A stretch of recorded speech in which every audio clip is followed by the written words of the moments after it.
This is Find Your Flow, a show about navigating the complexities of life and business through the lens of curiosity.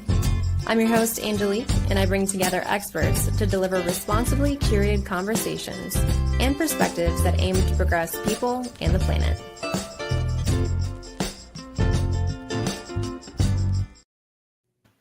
All right, great to have everyone today. So today we're going to be diving into the topic of how can community help combat homelessness.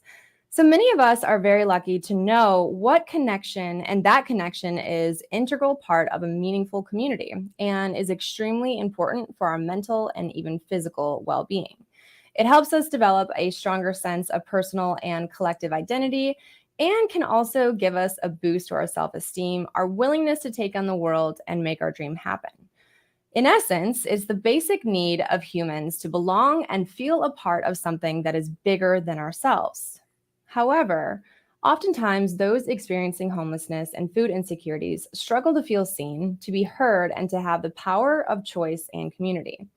While in reality, embedding an empowerment network for those individuals can help them foster a greater sense of purpose, a desire to rebuild, and to even give back to the world. So luckily here in Raleigh, North Carolina, one woman has set out to do just that, and she is someone I'm also fortunate to call a friend and a very true inspiration. So our guest today is the founder of Raleigh's only Pay What You Can nonprofit cafe, providing community and good food for all, regardless of means.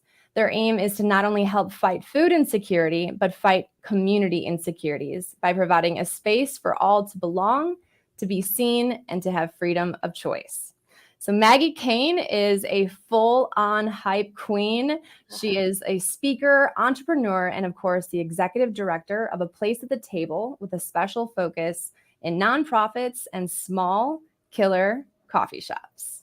Maggie, thank you so much for joining us. I'm so excited to chat with you this morning.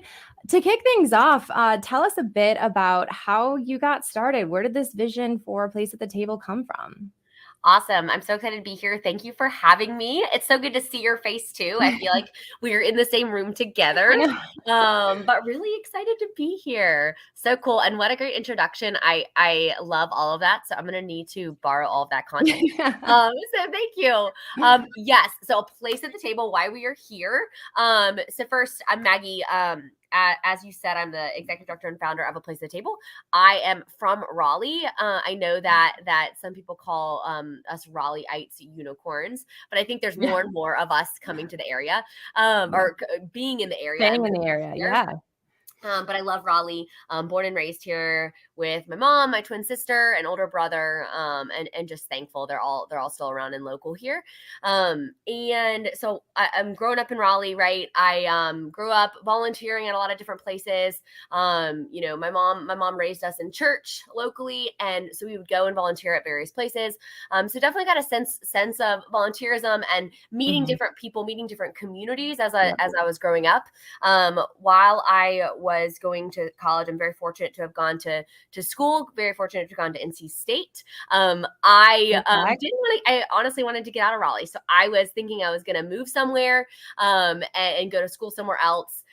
Ended up in staying and going to NC State, which was awesome.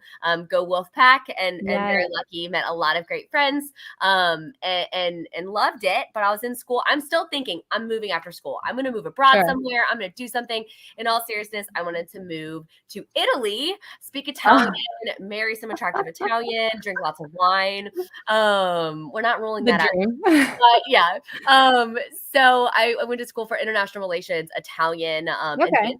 So thinking I'm going to go do similar to as growing up, learning about volunteerism in different organizations and nonprofits in the Triangle, thinking I was going to go work for an international organization or maybe work in some sort of helping industry abroad. And so my junior year, I went of school of NC State. I went and heard a speaker at a big event, and this speaker was talking about a day shelter that he ran in Raleigh. It was a day shelter that worked specifically with folks experiencing homelessness. So every single day on a cold and rainy day like today, Yeah. people could come in, get off the streets, and have a place to be. They could come, get a peanut butter and jelly sandwich, get a cup of coffee, use the bathroom. There are not a lot of places in Raleigh specifically where people experiencing homelessness can be in the day.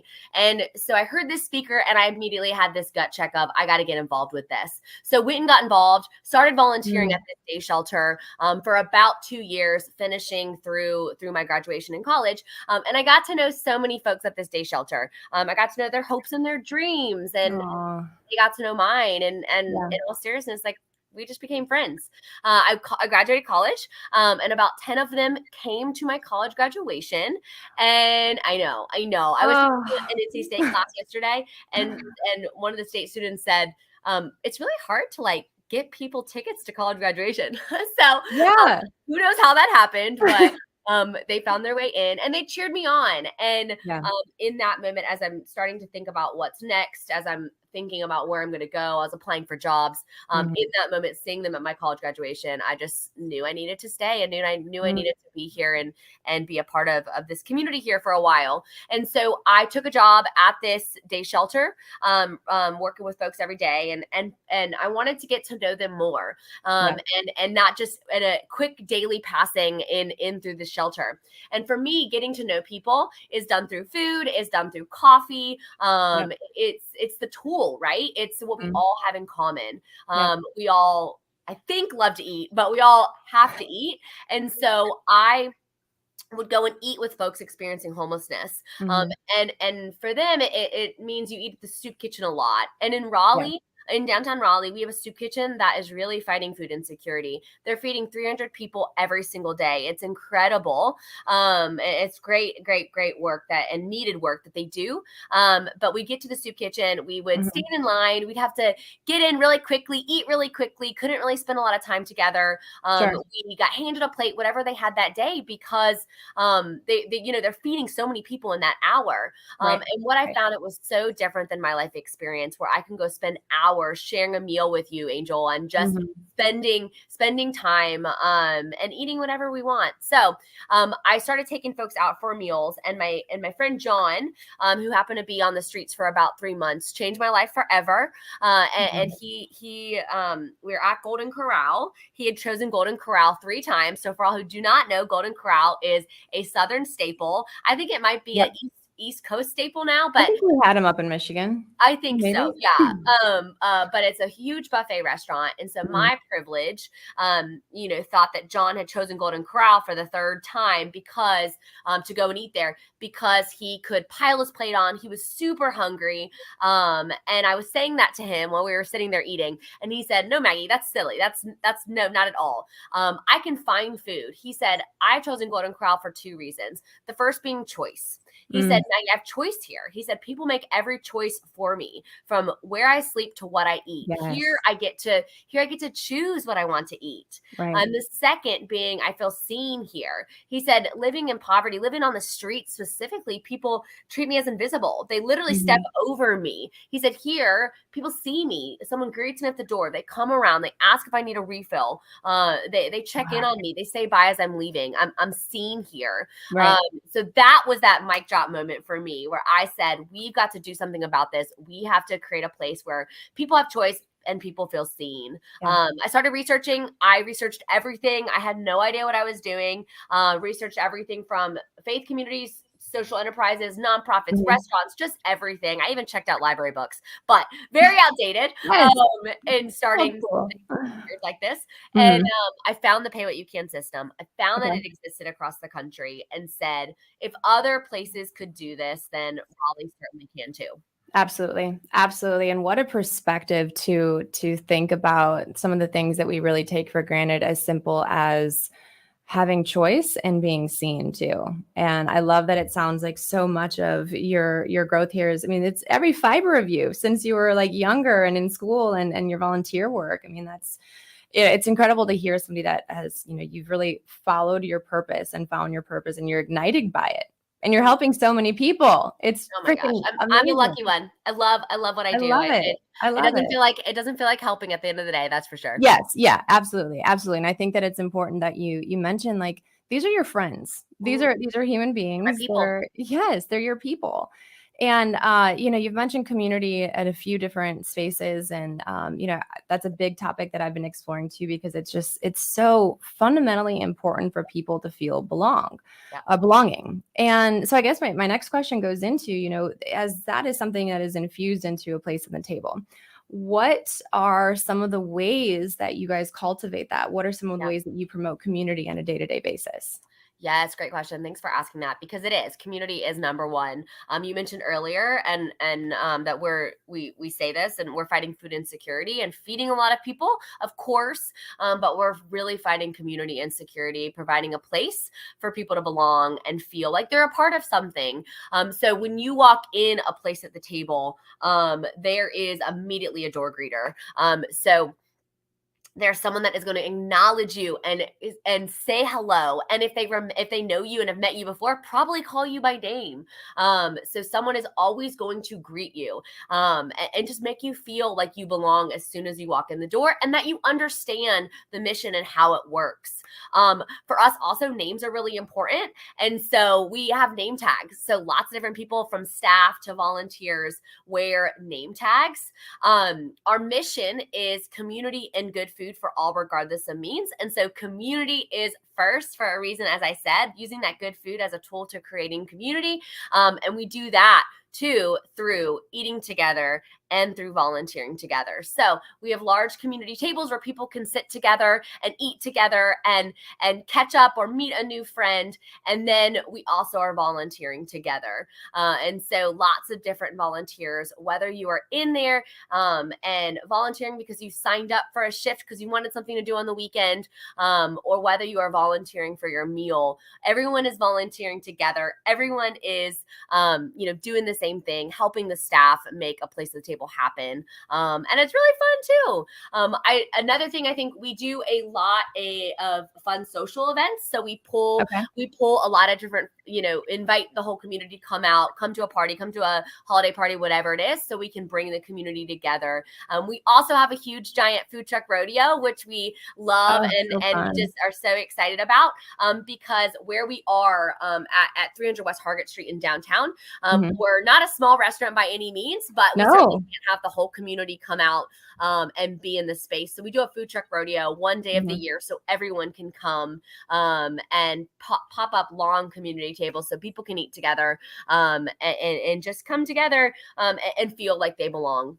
Yeah. Yeah, and I love how you mentioned names.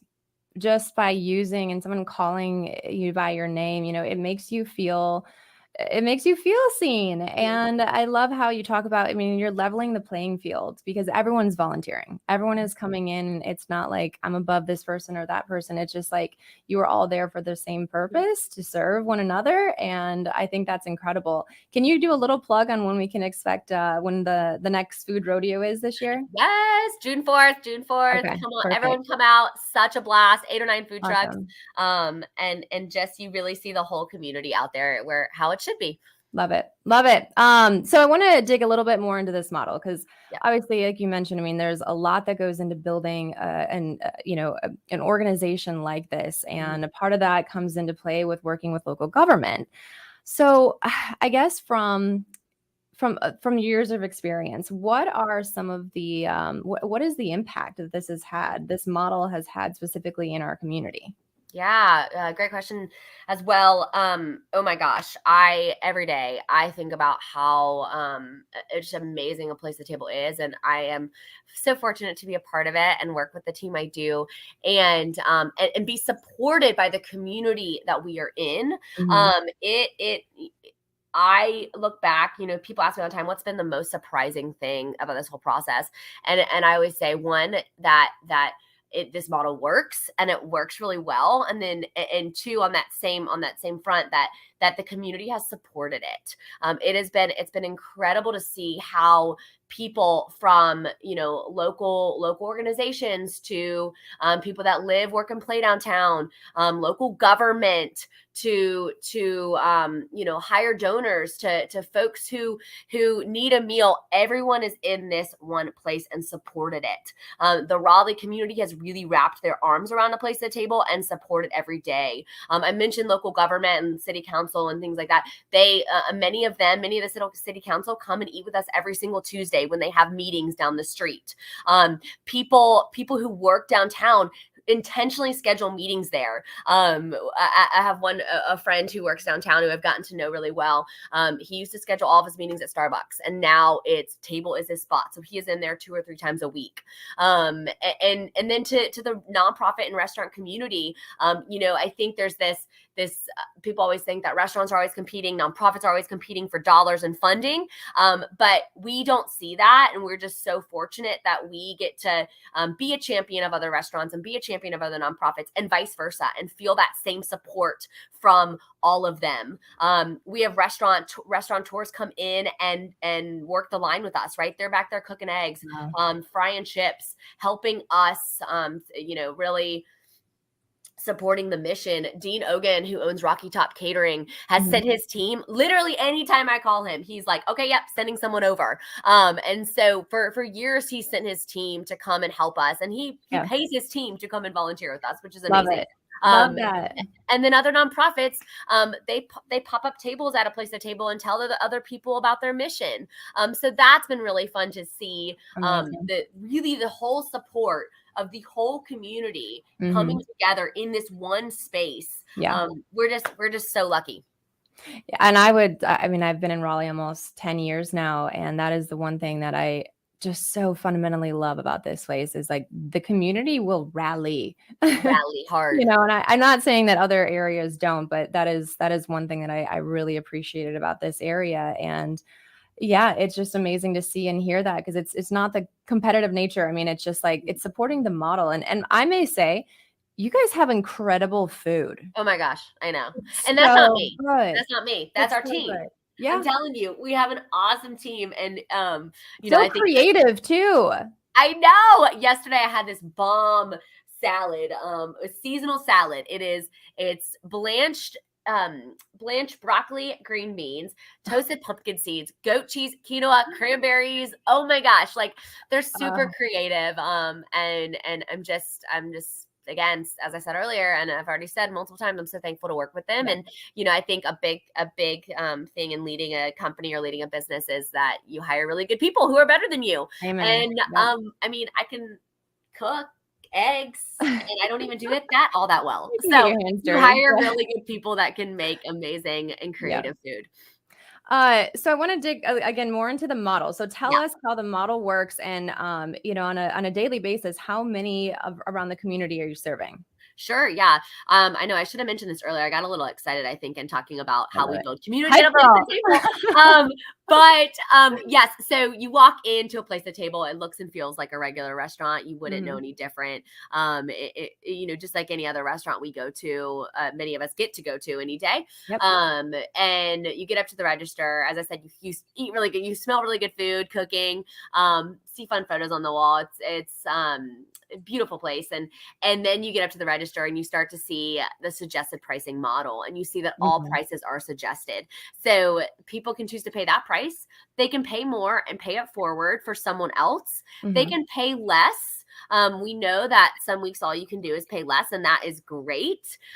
They can pay by volunteering with us. So back to that community piece of everyone kind of volunteering together. Anytime you volunteer, you can get a meal, no problem, no questions asked. Or you can pay by using a place card. And I mentioned this because this place card it looks and feels like a credit card or gift card that you would get. And people can buy them and hand them out to folks in this community. People can also go to different organizations. We've got about 30 nonprofit partners where people can just go and get them, come and eat with us a meal. So that is another way to get a meal of choice at a place at the table. And so you asked, I think you asked, how do we go about replicating this model? Yes, so that was an interesting question because Yeah. I'm sure you get approached by, franchising and Yeah. things like that, and your answer to this I loved. Yeah, absolutely. So for us, we know that we are probably not going to be the franchise. We're not going to be a place to table, 50 different place tables across the country. Mhm. Why we would love to see that. We think they really come out of the community, and that is what's Yeah. so special about it. So a place to table works in downtown Raleigh because the people in downtown Raleigh, the people in Wake County have supported it with all their various skills and expertise, and it just works for what downtown Raleigh needs. Mhm. We have good friends that have one in Boone, North Carolina. And we in Boone are a place to table and farm cafe in Boone are incredibly different. But what's so cool is that works in Boone, Yeah. and it's Yeah. amazing. And the community has rallied around their cafe in Boone. Right. So they really come out of communities, the people in communities, what that Mhm. community needs. Specific needs, yeah. Yeah. And I think that's what makes it so beautiful versus a Mhm. franchise model. Who am I to go in and dictate what Durham should have, right? For sure. But we think Durham should have one. Mhm. So we want to find two people in Durham that want to and see this happening, Yeah. and have them come visit us, learn from us, be with us, and vice versa. We'll come, we'll visit with you, we'll learn from you, Yeah. we'll teach you, we'll show you how this model works. We feel we have a model that after 5 years, we feel, well, I say this all the time. I feel like I figured it out. Then I always see something new, but Mhm. we'll share all of those things. And we'll help you open, your cafe. Yeah. But yeah, I mean, I think again, it really just comes out of the community. But if anyone is interested, we'd love to be a part of that. We'd love to see these cafes happen all over and really help you Mhm. figure out what works in your community. But I think it just starts by talking to folks in your community and seeing, Yep. if there's a need, and if this is something that's desired. Yeah, I just start talking to people, start volunteering, start Mhm. getting to know the nonprofit community because, Yeah. yeah, as I said, you really have to see if there's a need. You don't want to reinvent any wheel. Mhm. We formed a community advisory board in the very beginning, and this was one of the most important things that we did. It was made up of folks experiencing poverty, people that worked with people experiencing poverty, and we met monthly, and we went and met all the nonprofits, not all, many nonprofits across the triangle, told Mhm. them about what we wanted to do, learn what they wanted to do. We menu tested, we talked about what it was going to look like, and just really saw if this was something the community desired. Yeah. And then we also just started finding a bunch of people to join our team as we just started talking to people. We started finding different people, that had different expertise that could help make this happen. Mhm. That eventually did make this happen. Yes. Well, and I think I love that answer so much too, because, obviously it's the specific needs of the community, but it ties back to what you said at the beginning, where you've sat with the people that are experiencing these things and experiencing these insecurities. And it's like by having those conversations, you understand what actually they need. You are Mhm, listening. And I go back to like any business setting, you've got to listen to your customers. You've got mhm. to listen to the people that you aspire to serve. And so that is going to look completely different in any area that you go. Sit Absolutely. with them, learn from them, grow with them. Yep. Yep. Yep. And I also, obviously, with any entrepreneurial journey and building anything, there's always challenges. So I Oh, love that you're open to sharing and helping others that might be interested in replicating a model like this, yeah. help them understand some of the things that you can, because that's the beauty of it, is like you don't know what you don't know until you're forced to know it. Mhm, mhm. Yeah, that is the truth, and it is hard. And we talk to people all the time wanting to start cafes, and the first thing I say, I take 10 minutes to talk about the challenges, how hard it is, Yeah. and it is not, it took 4 years. I don't think I mentioned that, and I'm thankful for the 4 years. If we Hmm. didn't have the 4 years, we wouldn't probably be here today. So it took 4 years of just building what the community needed, listening to your point earlier of listening to the community, and being what we are now. So, yes, of course, it had its challenges. It still has its challenges every single Of day. course. And I do not go in and paint a beautiful picture with no Hmm. challenges. Yeah. Um, So it's really hard. And I think my piece of advice for people is number one, like you cannot do it alone.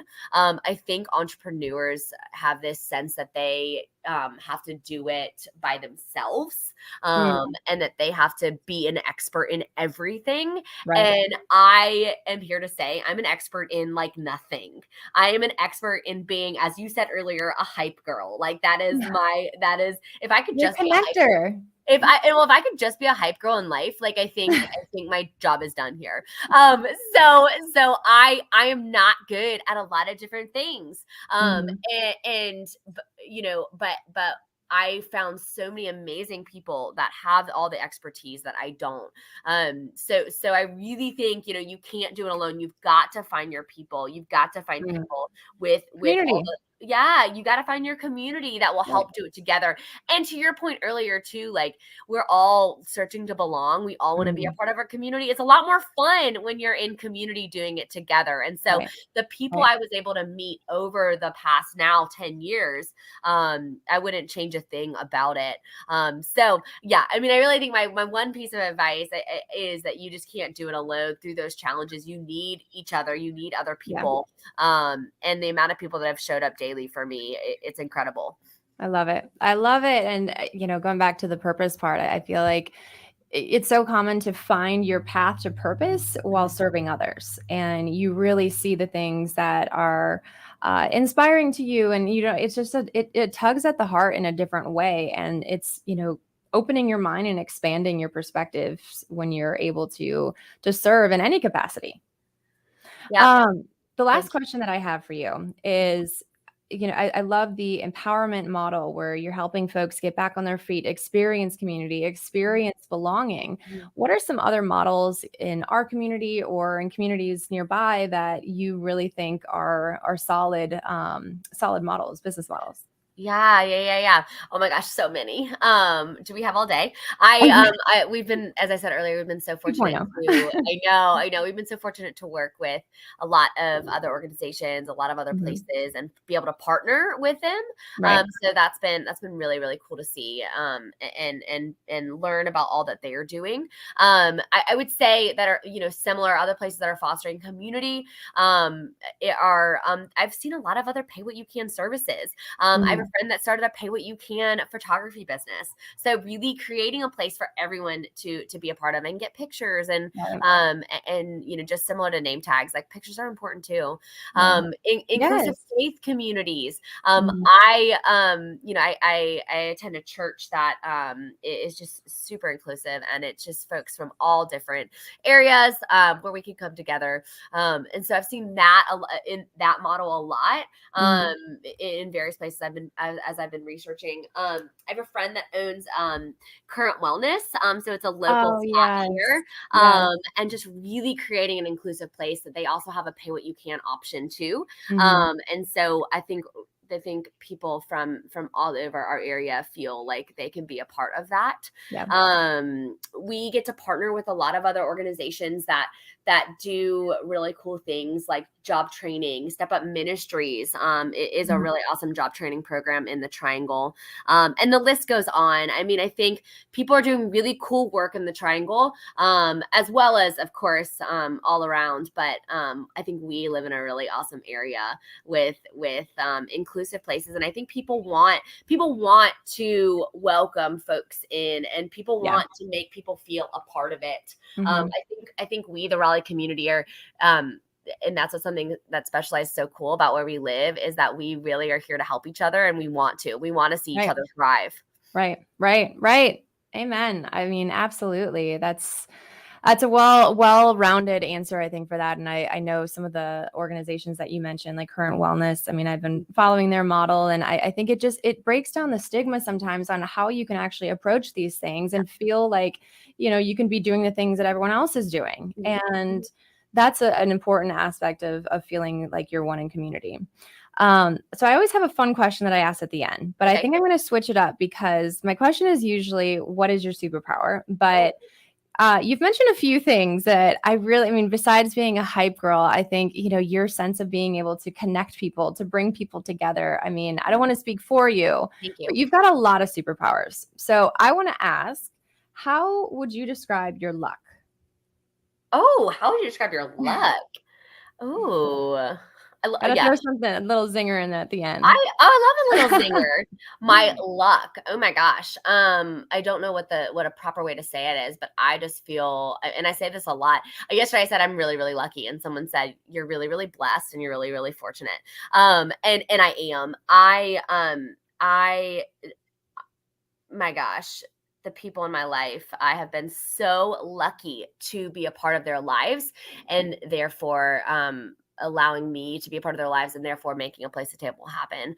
So my luck, oh, I don't know how you would say it other than like I just like so damn lucky. So I feel like I beautiful. have the best. I truly feel like I won the lottery. I feel like I have the best job, friendships, community around, Mhm, and mhm.